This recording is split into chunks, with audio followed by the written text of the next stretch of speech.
Hello. Hey, folks. Thank you so much for everyone who's joining. I was just checking out the people in the list here, and we have a great many people, which is awesome to see. So, for those that you don't know me, I'm Chris. I'm one of the co founders here and the chief product officer. And today we're going to be talking about migrating from PagerDuty and sort of by extension other paging providers into Incident IO on call.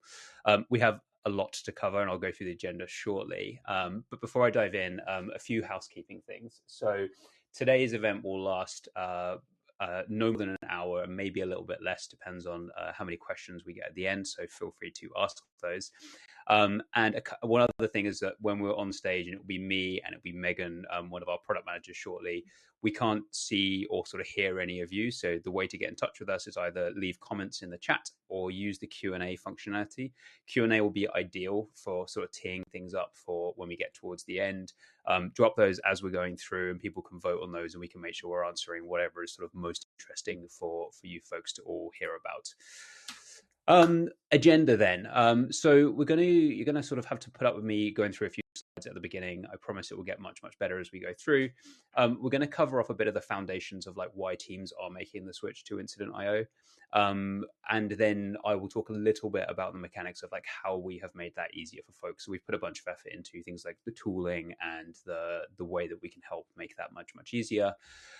We will then hear from a couple of customers. So we'll hear from a VP of engineering and data at Bud, a guy called Michael Cullum, who was incidentally our very first on-call user, literally signed the contract and was desperate to get that signature down ahead of everyone else.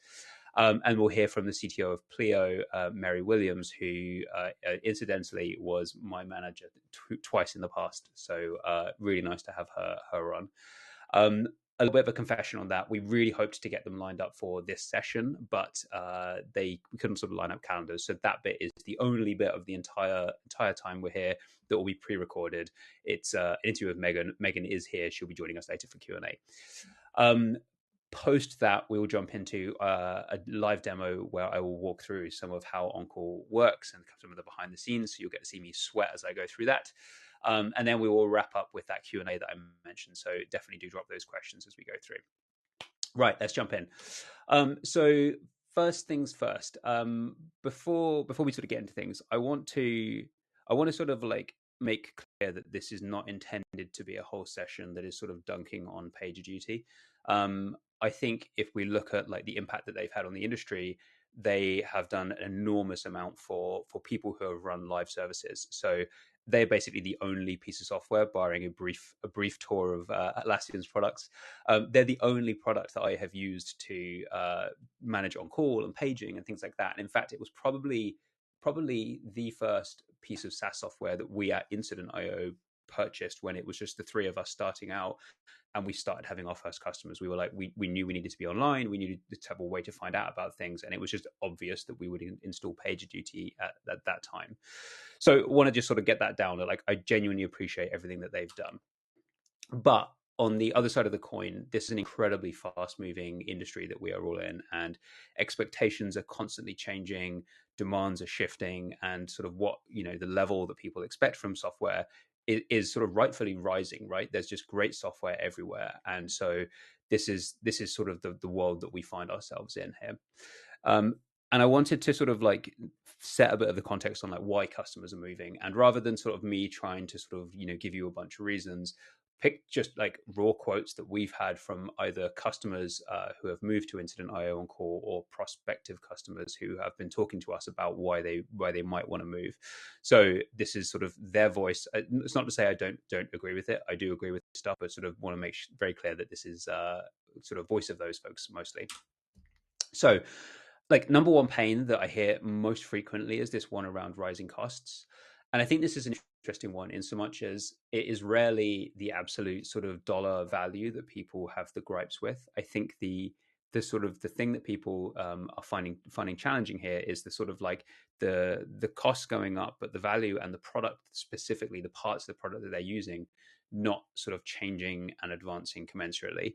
And that isn't to say that PagerDuty aren't building new functionality and doing new and innovative and great things. It's just that the people we find who are interested in looking at our product, the bits of the product they're using, they don't feel like that has changed in the time that they're using that. This is another really big one. So this whole concept of PagerDuty's data model, where they have everything sort of hung off of what they call a PagerDuty service, and so you sort of plug in your alerts to a service, and a service sort of rarely means a service. It means a combination of software services. It can mean business functionality. It can mean teams, or as you see here, it can mean like an individual. And the point here is not that like people are uncomfortable with the word service. It's more that they feel like they're having to contort their on call and the way that they deal with alert routing to a model that sort of doesn't really fit. And so that is just an extra hurdle at a time when you really really don't need those kinds of like those hurdles and things to deal with. This is one that's like super close to my heart, and sort of felt this very, very viscerally personally, but I think people have sort of shared this with us as well. When we founded Incident IO, like our core premise was like when we are in incident mode, we kind of want to be a very, very transparent, sort of almost disappearing piece of software. We want to slot right into the communication flow where people are dealing with incidents. And so for us, like the early days focus was really heavy on build a phenomenal way to run an incident right from the communication tool inside of Slack. And sort of there's a ton of value in the rest of the product. We don't need to use that until after the incident. So your focus in the incident can be on communication, and it can be on fixing things. It doesn't feel like that is kind of how PagerDuty have approached this sort of setup here. And so they do have Slack integrations, they do have MS Teams integrations.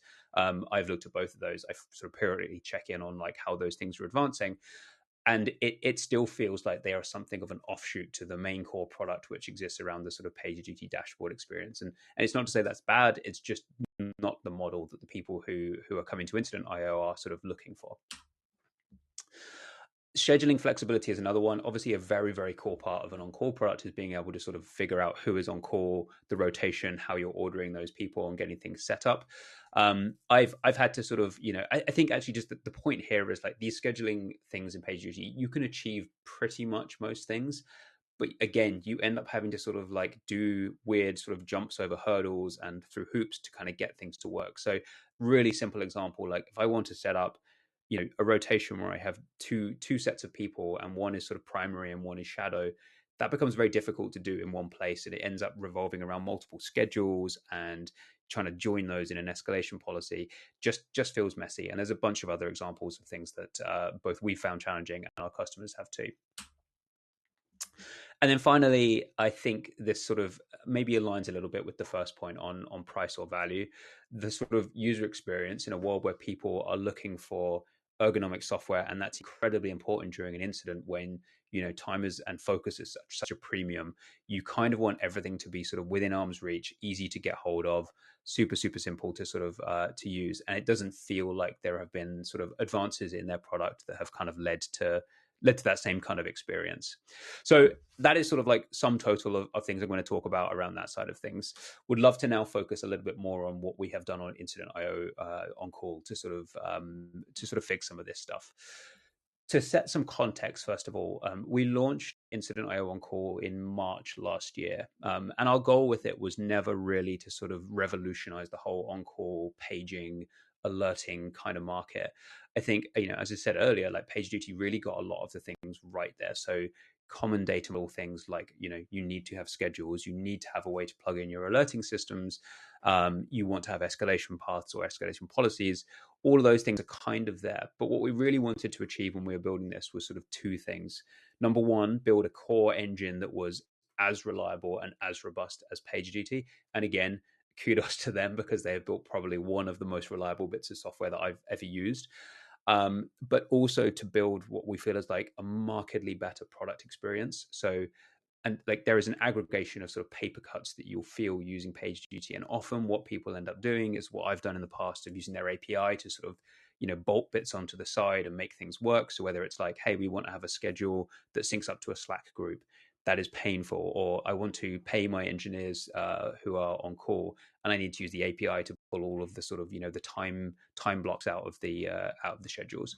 All of that stuff is the stuff that we were really really focused on fixing, and I feel like we've done that. We have been now running the platform since last March. It has been incredibly reliable since then. We've hit all of the goals that we set for the product around making sure that we are delivering notifications, that we are available from an app point of view, that people can edit schedules, all of those things that are working there. And sort of then I think the thing that we've done as well is we have managed to make it a very integral part of the overall platform that we're building here at Incident.io. So the intention was never to build a sort of an on-call product that sits aside, away from the incident response part and status pages. Our sort of vision is that you plug these things together, they work markedly better because they are together, and having them all in one place and sort of used and ergonomic like that can markedly improve your incident response. So, a great example here would be having on-call and response in the same place. We're able to now do things where we say when an alert fires, we don't just know, who acknowledged it and then they sort of disappear. We can see everything that happens following that. So what they did inside of the Slack channel, how they were communicating, whether they marked it as a real or a fake thing. All of those sorts of things start to be like very, very rich data that we can provide back. And you can imagine a world where in future you're paged and you don't just get the sort of like acknowledge, but you get the, hey, last time this alert fired, here is the sort of AI summarized view of exactly what the person did when it fired. And you've already got a leg up now on getting your response going. And that sounds like it's sort of a very much a future thing. It's really not. It's very, very close. This is stuff that we're actively working on at the moment. And to that point, this is a product that is incredibly active for us. So we still have a lot of investment that we're doing here. We are, dog fooding this product all of the time. So we have a relatively novel setup where we use this entirely ourselves, and we're using a backup provider, which is in fact PagerDuty in this case, as a sort of a way for us to make sure that we are able to use our own product all of the time, but still have those safety measures in place. We're spending an enormous amount of time with customers. Still feel like we have an enormous amount of product and exciting things that we're going to be able to build on top of this kind of core that we've built today so far. And this just to sort of give you a sense of where we're at with the journey of on-call. So this is not sort of like early days software that is, in the lab and we're trying to sort of push it out to customer. 70% of our customer base now have moved or have adopted Incident.io on-call. So broadly, that looks like two groups of people, either people who've come to us in the early days and they're looking for their very first paging piece of software, and they're using Incident.io on-call and dovetailing that into the response platform, or people who were using PagerDuty or one of the other providers on the market and have migrated that wholesale from PagerDuty over to us. And when it comes to migrations, this is some stuff that we have spent a lot of time on. Obviously, we're incredibly incentivized to make this very easy, but we have built importer tools. So everything from bringing escalation policies and schedules and users over from PagerDuty. All of that stuff can be done incredibly simply these days. We have a bunch of like in-product support to help you with migrations from a human aspect as well. So when it comes to rolling these things out, it's all well and good connecting your alerting systems and having all the escalation parts, but you also have hundreds of engineers or people to get, mobile apps downloaded and the right notification preferences set up. All of that stuff we have in product to help you make the migration easy. As I said, super self-serving, but hopefully a really, really great experience too. I think that is probably enough of sort of like talk about this stuff, and you'll be pleased to hear that's the end of slides. So at this point, assuming everything goes to plan, we should be able to cut over to Megan, who will be joining us live in a moment to talk to Mary and Michael about their experiences of migrating over to us.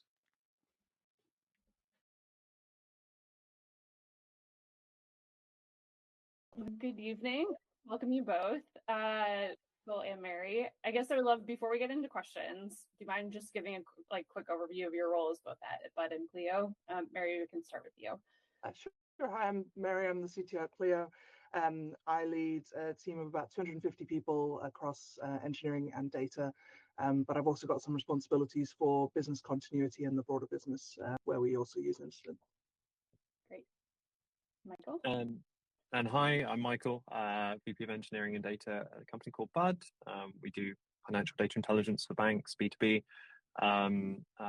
Smaller team than Mary's, around 120 people in all. Yeah. Great. Well, I'm so happy to have you both here tonight.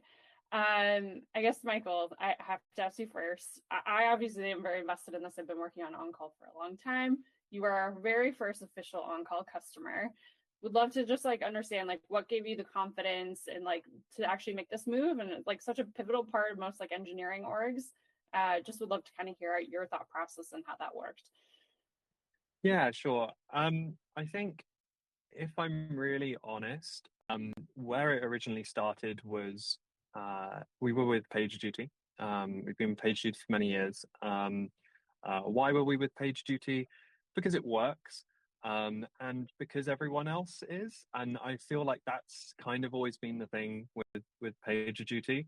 But it's one of those products that whenever I would see how much we were spending on it, or it would come up, instead of being like, oh yeah, that's a great product, or that's a great service, or that's money well spent, I get good ROI there. I'm like, that's an outrageous sum of money for a company that delivers a product that doesn't really care about delivering a good product.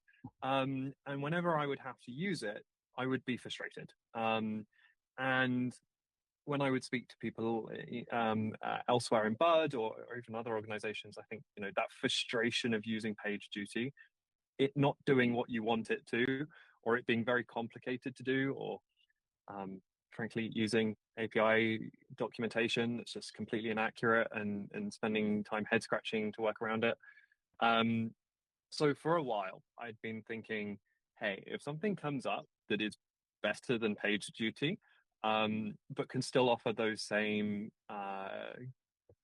give me that same confidence that it's going to work when I need it to, then I would be there. And I think with Incident specifically, it's a company that and a product and an organization and a team that we've worked with for a long time, and I think what was always really apparent to me was, and this is right from the beginning of Instant, when it was the three co-founders, and I started sort of speaking to them, to you guys, it was fairly obvious to me the culture that you had was around delivering a really good product that was focused on helping organizations deal with incident response, but where that iterative cycle, it was clear that you shared the same values and principles that we do in terms of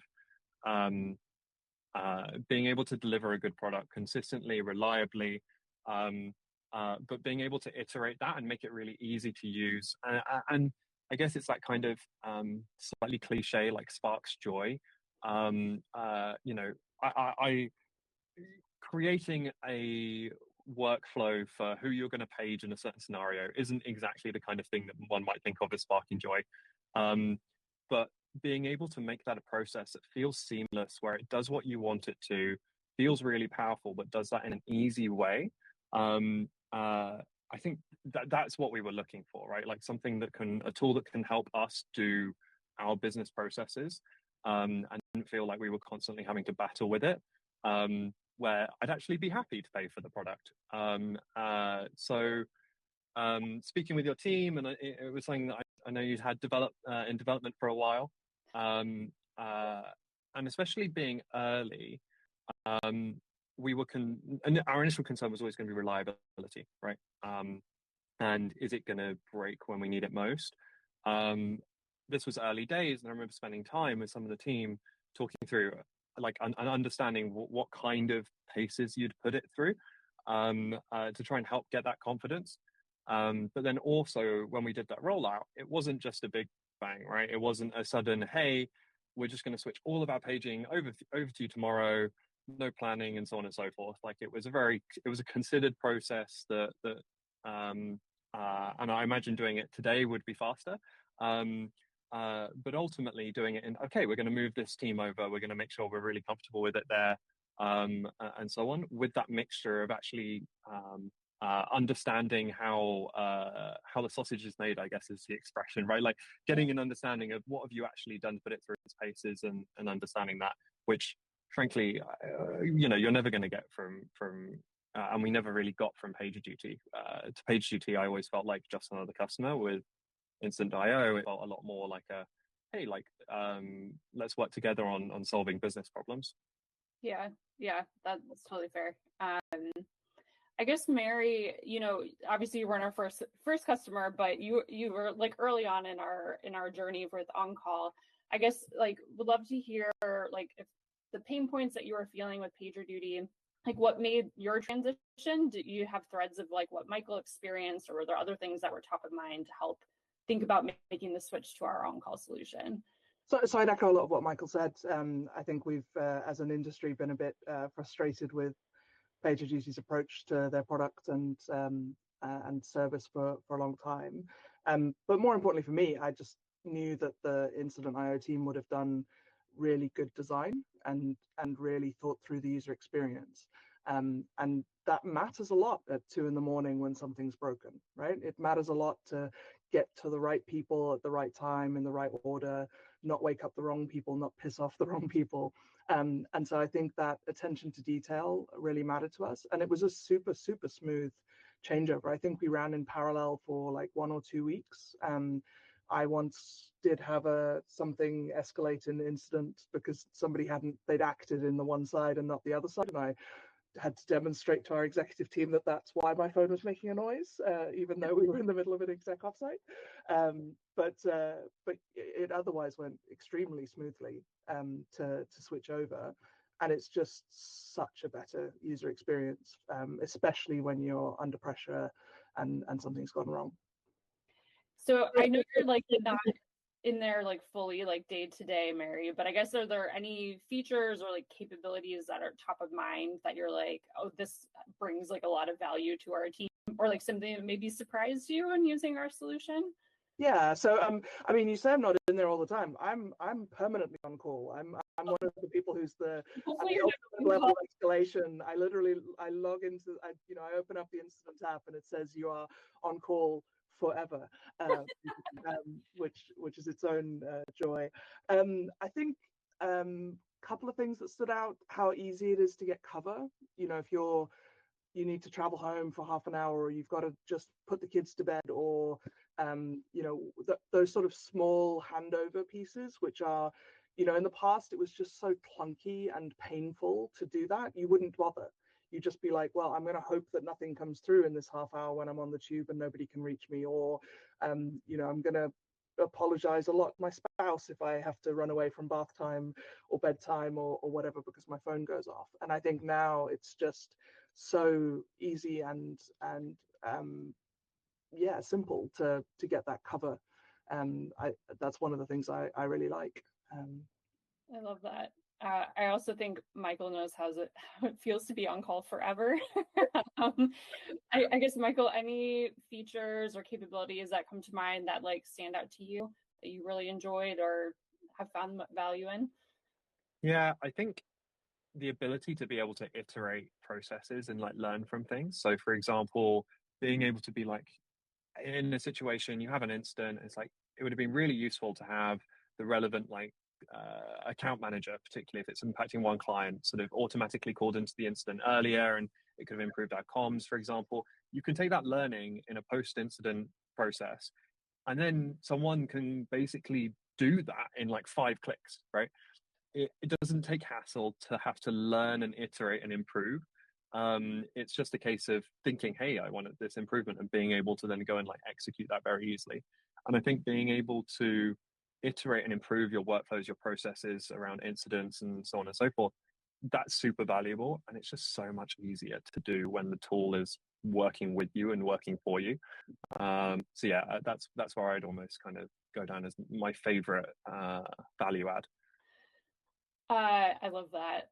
Also, I think they're internal favorites for what it's worth. I guess I would love to know, like, Mary, Michael, you have the product manager on this call. Is there any improvements that you're like, I would really love to see, or like I like think would be great to have added to the solution? Anything come to mind? Not immediately. But I'm not, as you highlighted, I am permanently on call, but when it gets to me, it's all pretty serious. So I imagine that some of my team might have better ideas on the ground, but I can ask them for you. I guess one thing that would be nice, I'm going to throw it out there, why not? Is there are some rotors that almost matter more than others.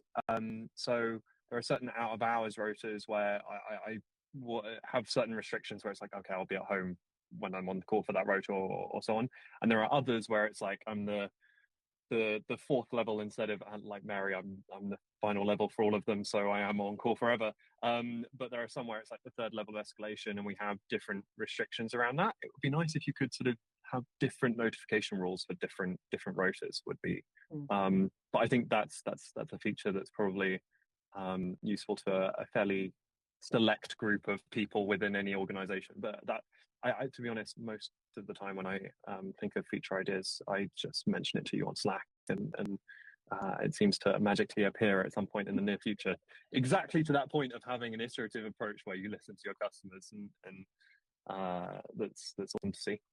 Yeah, I mean, the one thing I would say is I was impressed at how fully formed it felt at at the point that we adopted it, but it's also continued to really improve, and that's there's probably been more improvement in the months since On Call launched than I'd seen in PagerDuty in the decade I'd used it.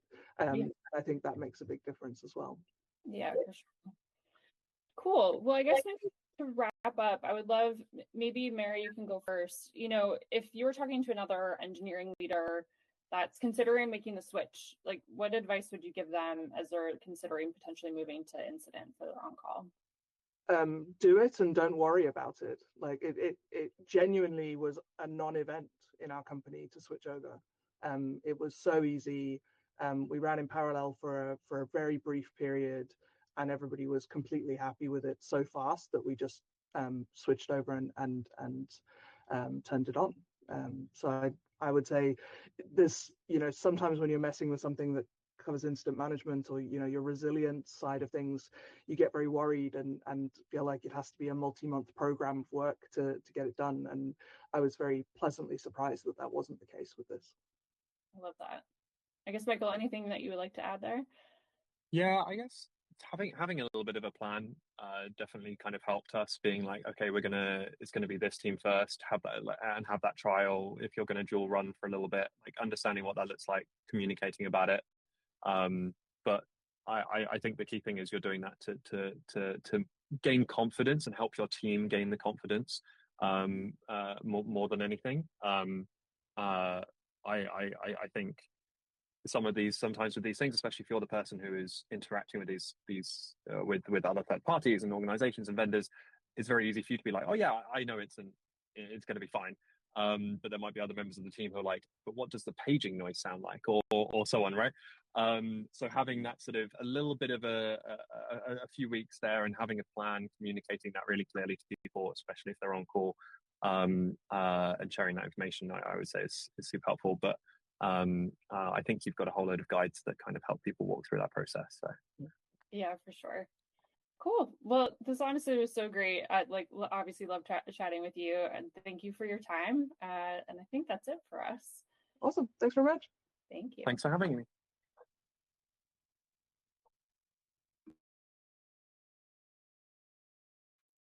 Right. That was awesome. Thank you, Past Megan, for recording that.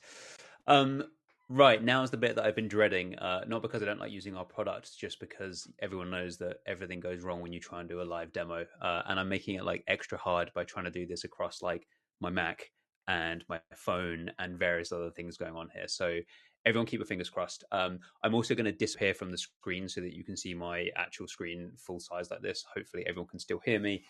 This means you can't see the sweat on my forehead now. Right. I want to walk through a little bit of On-Call. Now, obviously, it's an enormous product. It has a lot of like power and a lot of complexity to it that you can get into. I don't want to cover literally everything. Two broad kind of things that I wanted to get into today. Number one is a bit of the experience of what it's like to be on call. So this is sort of mobile app, getting paged, jumping into an incident, that sort of things. And then I'd love to just sort of like touch on some of the sort of configuration and the way that things work behind the scenes if you're the kind of, an engine manager or someone who's dealing with, running a sort of an on-call system at a company. Right, and with that, let's jump in. So what you're seeing here is a live view of my phone that is on my desk that hopefully stays running.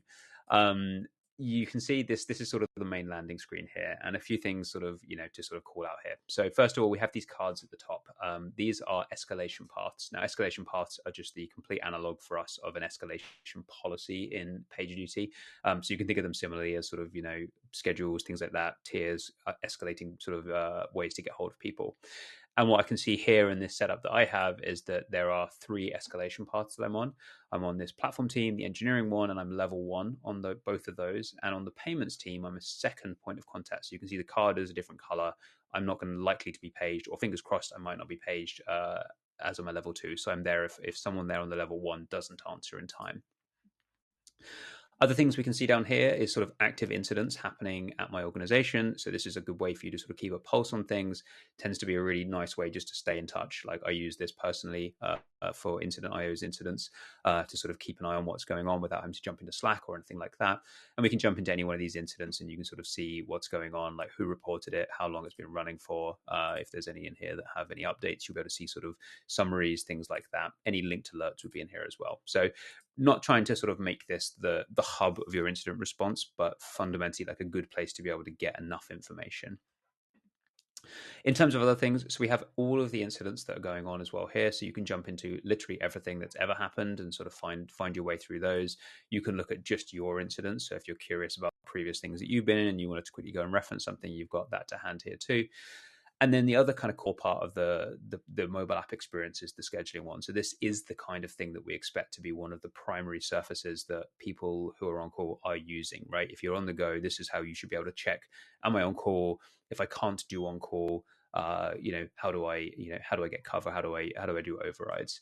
And in fact, I'll show you a little bit of that now because that is probably one of the nicer experiences that we have in the app. So a couple of things I want to show you, and I'm hoping this works in the emulator. It does. So if I was to pick one of my schedules and drag a period like this and say, between 7:45 and 8:45, I can choose here to do the sort of the PagerDuty like thing of creating an override. And this is where I would have to, through a WhatsApp group or in my Slack channel with my team, I'd have to go, hey, like Megan, could you cover me from 7:45 to 8:45? And assuming someone agrees, I'd come in here and I'd say, great, well, it's not me that's going to be covering the shift. It's going to be, Stephen Whitworth. Why not? Let's put him on call. And I'd be able to then just put the override in there. That is a way of doing things, and we obviously support that if people want to work like that. The much better way, and the way that we now use almost exclusively overrides, is this alternative way of sort of inverting that process and instead requesting cover. And so in this world, what we do is I jump in here and I say, actually, what I want is cover. So I want someone who is on my rotation to cover me from 7:45 to 8:45. I'm not gonna go and pre-agree this. Maybe I'll be like, getting my hair cut, and no jokes about the fact I have no hair, and I can request cover in this way, and that is now done. You can see that on the schedule here, it's not been put in as an override. It is just sort of like a floating cover request there. From the home screen out here, I can now see all of my cover requests as well. So I can jump here and go, you've requested cover on the platform schedule for 1 hour. And what's going to happen behind the scenes when I do this is the really, really fun bit, which is everyone else who is on this rotation will get a ping in Slack and on their phone to essentially say, hey, can you cover Chris between 7:45 and 8:45? And the first person to hit, yep, I've got that, will cancel the request for everybody else. And then it will automatically put the override in the schedule. And so this whole process of doing much more ephemeral kind of overriding. So if I'm jumping onto the London Underground or the subway, I would quickly fire off a cover request. 90% of the time, it would get covered. And that is just a much, much better way. Same thing for like going to the shops or picking your kids up from school. It's a really nice human-oriented way to sort of change the whole process here. I'm going to cancel that one. And I'm really, really hoping that Megan is quick on the draw here, which she is, which is amazing. Thank you, Megan. So this is the flip side of this. So this is what if I was, someone else was requesting cover here. This is what I would see. So Megan's requested cover 6:30 to 8, platform team. I can view this here. Megan also needs a haircut. Amazing. And I can hit accept now. Cover request accepted. Everything is done. Neither of us need to stress about anything else now. The whole on call is just going to be updated. honestly, I think it is one of the like such a small but really game-changing feature, I think, of sort of on-call, and really fits around teams working like that. Now, enough about mobile apps. I could spend a bit more time in there, but I won't. I'm going to do the dangerous thing of trying to run an incident. So with a bit of luck, I'm going to fire off an alert from an HTTP source, which is ACE. That is all working. And you'll see a few things have now happened. So first things first, on my mobile app, you can see here that the engineering escalation path has this alert that's on it. Which is great. I also got a notification. You won't see it in the emulator just because that's the way these things work. I can acknowledge this here. The other things you will see is in the Incident.io dashboard, we now have a triage incident sitting, waiting, ready to go. And that a triage incident is basically like, it's a placeholder for incident. We have a Slack channel that goes along with it, but it's as yet unconfirmed as a real thing. And so we will not sort of declare and shout about it being a real thing until a human's been in the loop there. You have controls over whether you do want these things to create incidents automatically, full blown. But for now, what I'll do is I'll sort of continue my emulation of what it would be like at 2 a.m. So I've sort of, been on my phone over here. I've acknowledged that page. I can see a bit more information that's come through in the alert up here. Not much more else on here. I could jump into the Slack channel at this point, assuming this works, which it does, which is great. And you'll see that I've sort of got the Slack channel going on this side over here now. But at this point, this is really where I will end up sort of closing down my phone, being on my way to my laptop, and now jumping into the sort of the Slack side of the world. So realistically, what I'm doing now, jumping into Slack, and this is now going to be the way that I sort of continue my my sort of dealing of this incident. A few things to note here, so I can sort of accept this incident and say, yep, this is a real thing. You'll see that we have all the other functionality now of Incident.io on call. I'm sort of seamlessly into what we would consider our response product.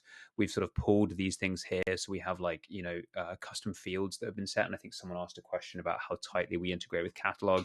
The answer is very. So if I jump here, you'll see that we've managed to automatically pull out of that alert a bunch of useful information like the functionality impacted, the team, the service, and all these colored boxes are what we would call catalog entries. Won't go down that rabbit hole too much, but suffice to say, it sort of allows us to do some very smart things down the line.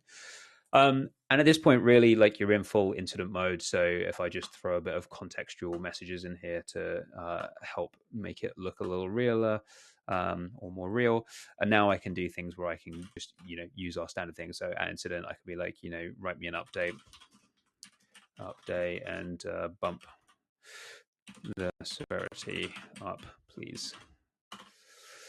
And we'll go off and do all the things that we normally do with like the AI engine that we have here. So this is our incident copilot, and you'll see that we've jumped in here, we've bumped the severity up, we've drafted an update that incorporates all of that context, and I can hit share update here, and that will now go into the channel. Everyone will know what's going on. Really nice way to just sort of like have an on-ramp, have all the context, all good.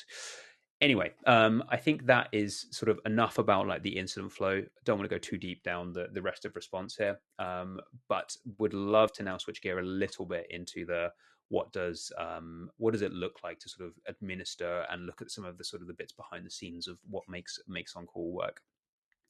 So I guess like first up, this is maybe on the bridge of like configuration and on-call user side of things, schedules. So we have a very robust scheduling engine. We've made a few, I think like significant changes, subtle but significant changes over what's offered in PagerDuty.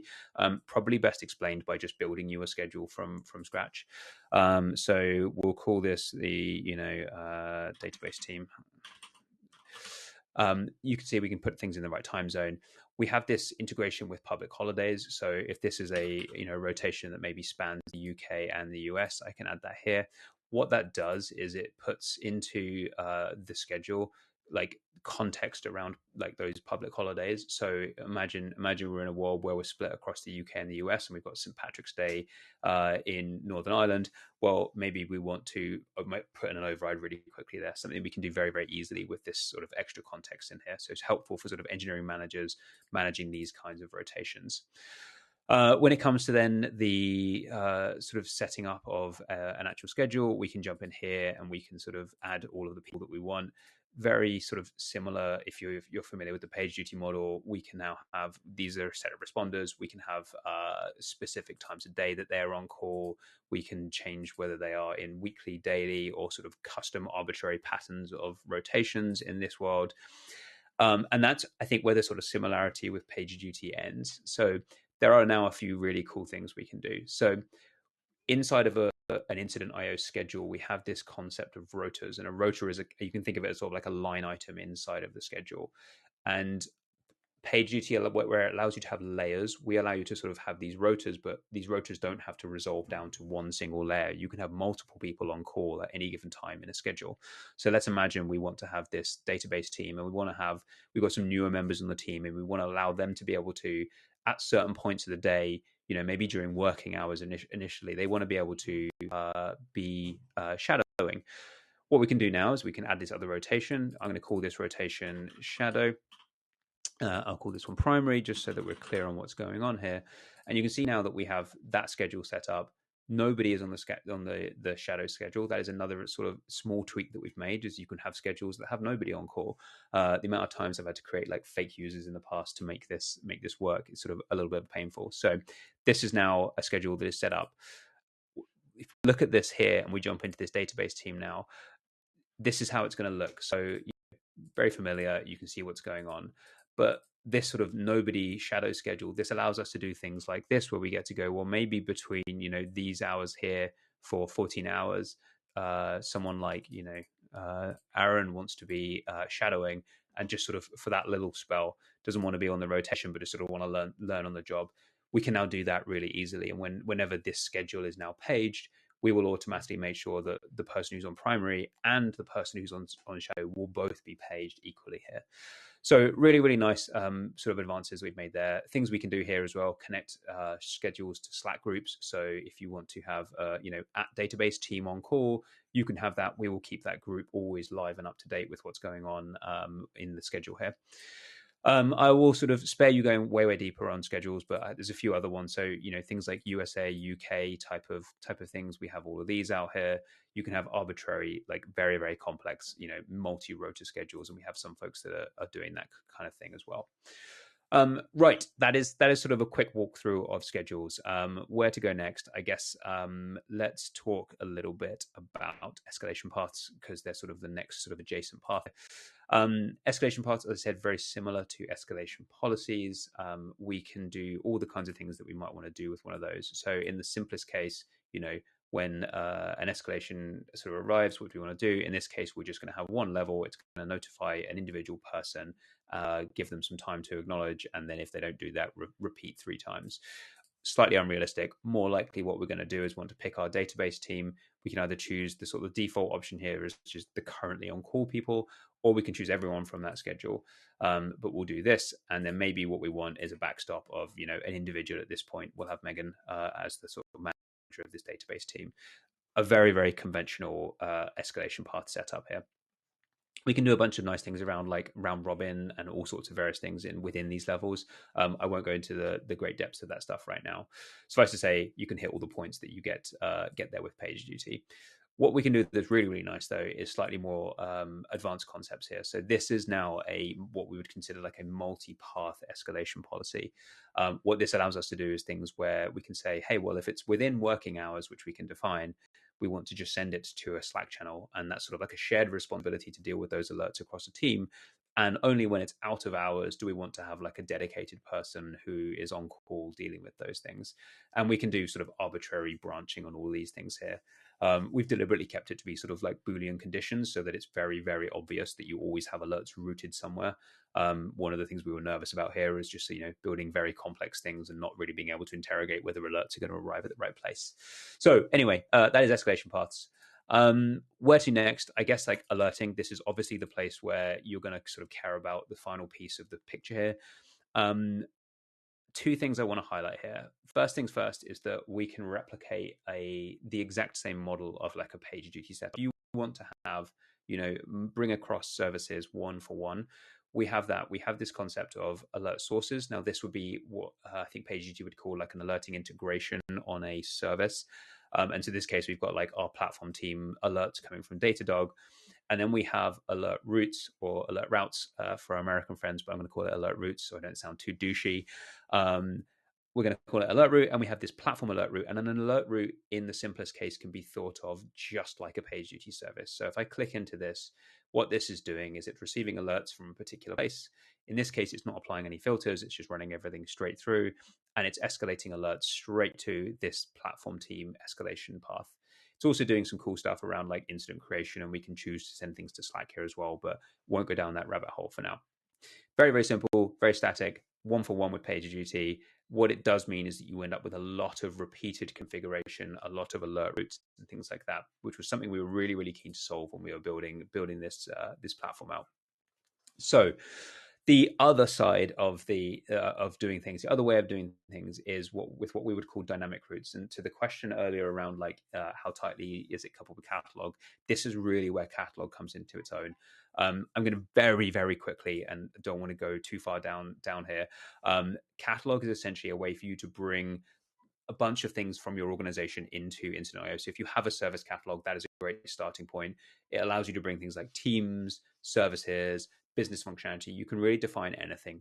We allow you to bring all these different custom types, and then we allow you to link them up. So a good example of a link might be, this is my catalog type for services. So my services that I have defined in this fictional world is this API one, the product search, SSO, etc.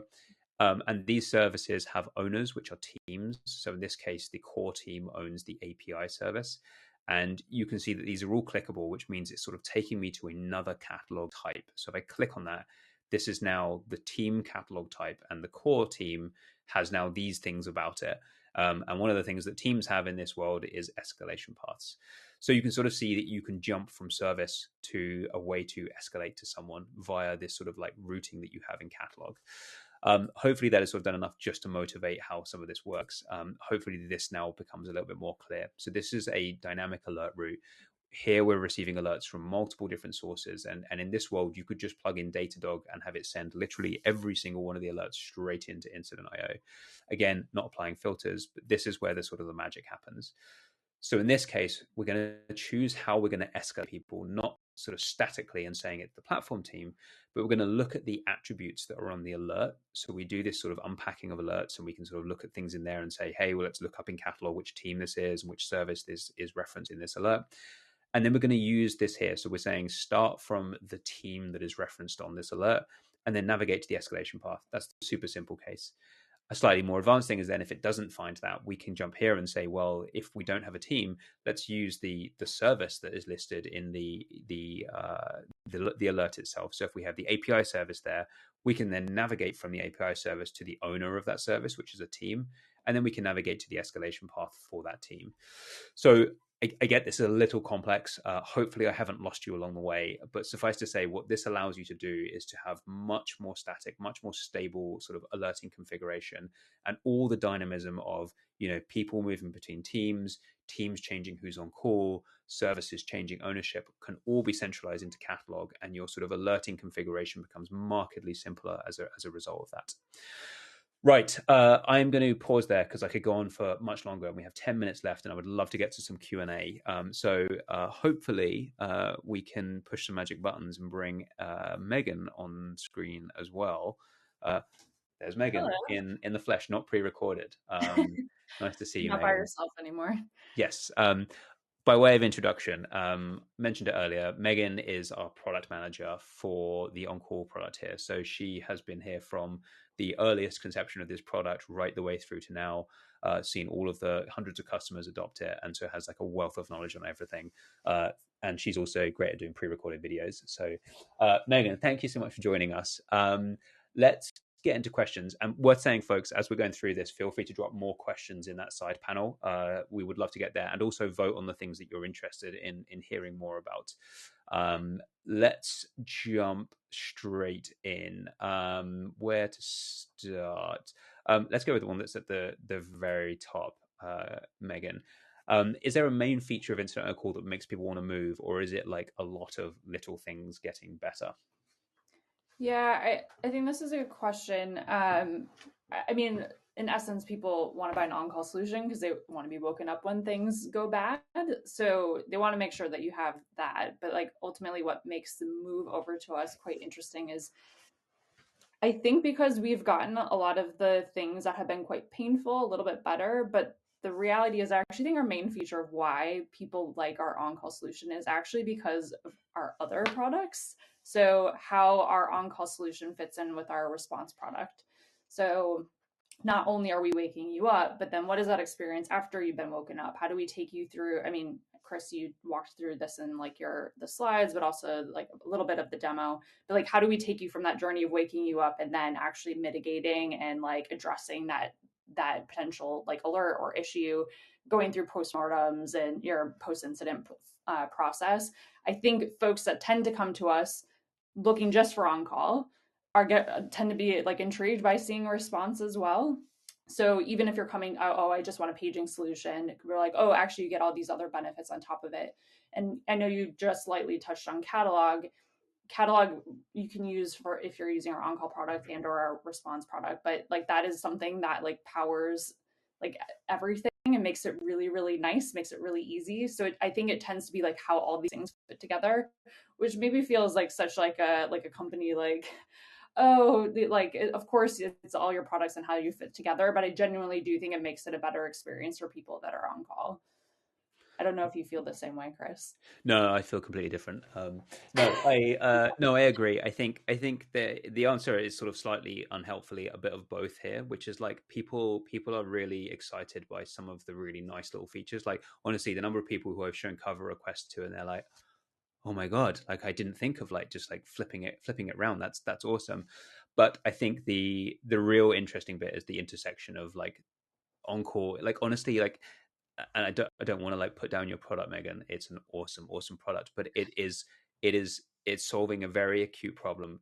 But honestly, there is just so much interesting stuff to solve on the other side. And when you start to bring those together and see the power you can have, like I know your team's working on the alert intelligence product we're working on, like that's gold, and that's only gold because you can start to see like, hey, this alert now we can attach how much time has been spent aggregate on investigating that, dealing with that, and you can start to sort of bring these things together and they get markedly better as a result.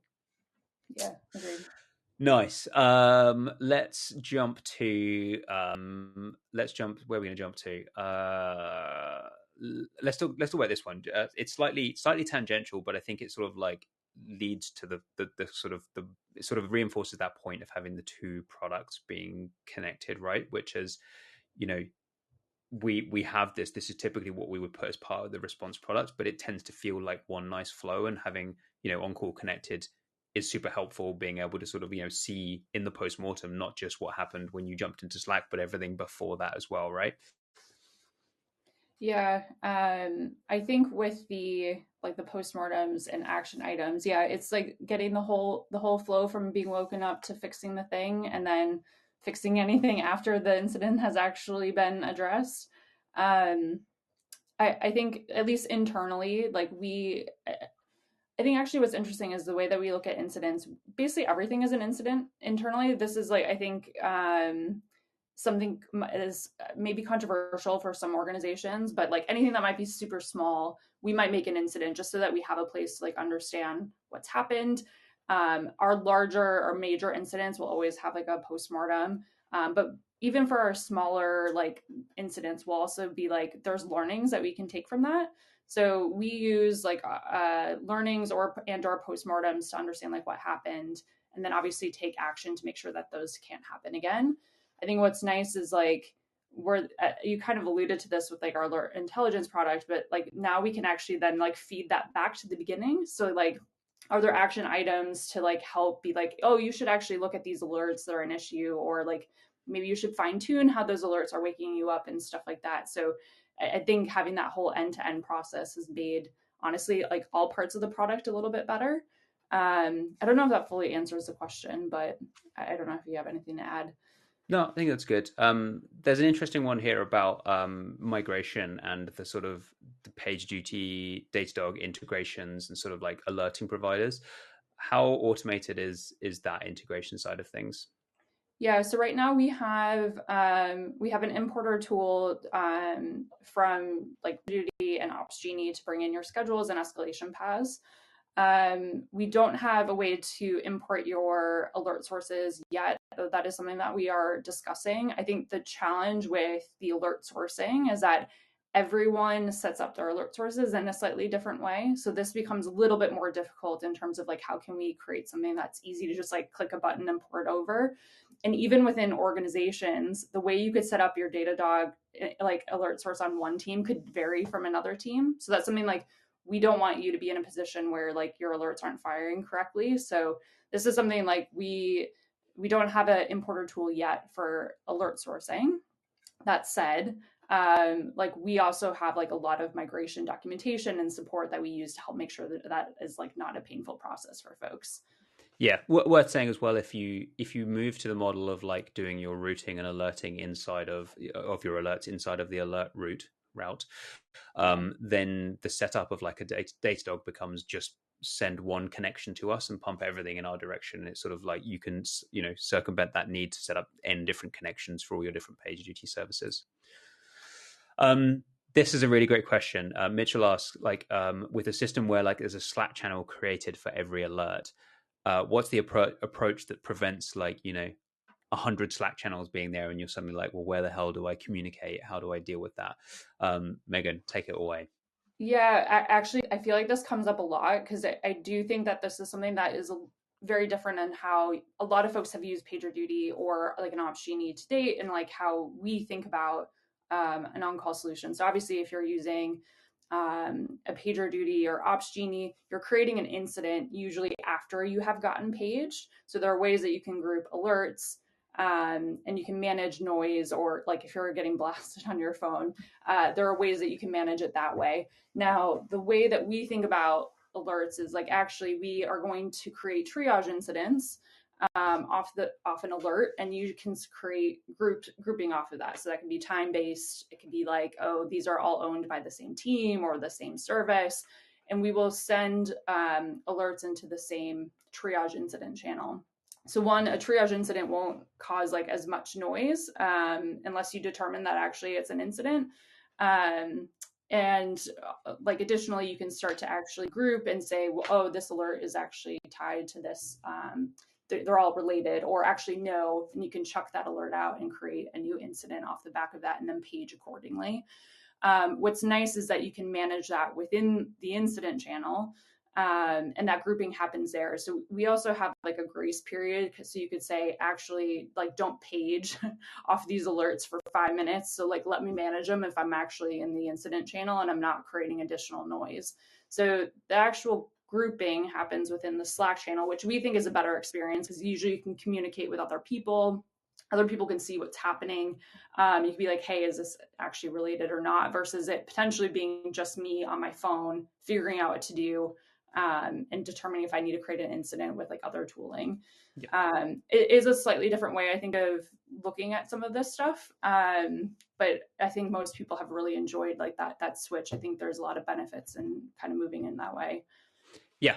Fundamentally, it's like if I'm in an incident, we sort of group all those alerts into one incident. I get to deal with them all in Slack. It actually feels super ergonomic. I was very nervous when we introduced this. I was like, no, human in the loop. It works really nicely. Worth checking out. We are bang on time, and I promise we would not go over. Thank you so much for everyone who joined us. There are some more questions there. I will try and get to those, and I will think about a good place to put them, probably on our LinkedIn page. Answer some of those in text for you there. And if you are curious to sort of take a look at On Call, to sign up, to request a demo, anything like that, there'll be a QR code in about 2 seconds that follows me. Scan that. You will find your way there. Also, just go to our website. You'll find it. It's hard to miss. Thank you so much. Appreciate you joining us for today. We'll catch you next time. Thank you.